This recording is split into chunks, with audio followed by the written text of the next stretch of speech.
Assalamualaikum warahmatullahi wabarakatuh.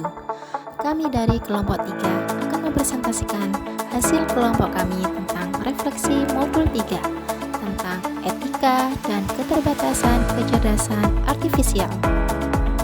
Yang pertama yaitu tentang batasan kecerdasan artifisial. Ada 3 macam keterbatasan pada kecerdasan artifisial, yaitu pertama, kecerdasan artifisial dapat membuat kesalahan prediksi akibat keterbatasan data. Kecerdasan artifisial memiliki keterbatasan dalam penggunaan data. Jika data yang digunakan tidak lengkap, tidak relevan, atau memiliki bias, maka kecerdasan artifisial juga akan menghasilkan prediksi yang tidak akurat. Oleh karena itu, penting untuk memastikan bahwa kecerdasan artifisial mendapatkan data yang beragam dan representatif agar bisa memberikan hasil yang lebih baik. Yang kedua, kecerdasan artifisial sangat bergantung pada data berkualitas tinggi. Semakin baik kualitas data yang digunakan, maka semakin baik pula performa kecerdasan artifisial. Oleh karena itu, kecerdasan artifisial tetap membutuhkan manusia untuk mengawasi dan memastikan bahwa penggunaannya dilakukan secara etis dan bertanggung jawab.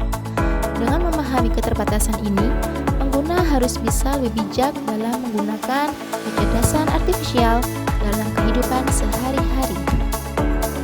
Selanjutnya, apa saja dampak keterbatasan kecerdasan artifisial? Yang pertama, tidak bisa menggantikan guru. Kecerdasan artifisial tidak punya empati, kemampuan membina karakter, ataupun membangun motivasi siswa seperti seorang guru. Kecerdasan artifisial hanya memberikan respon berdasarkan data, bukan dari niat mendidik atau pengalaman hidup. Yang kedua, risiko ketergantungan teknologi.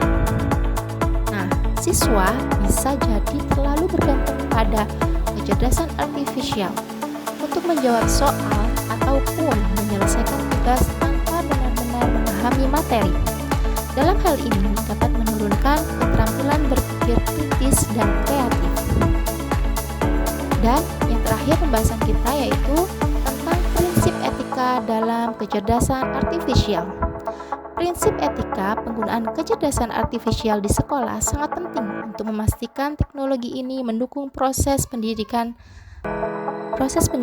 tanpa merugikan siswa, guru, atau lingkungan sekolah. Berikut adalah prinsip-prinsip etika tersebut beserta contoh konkret penggunaannya. Yang pertama, transparansi.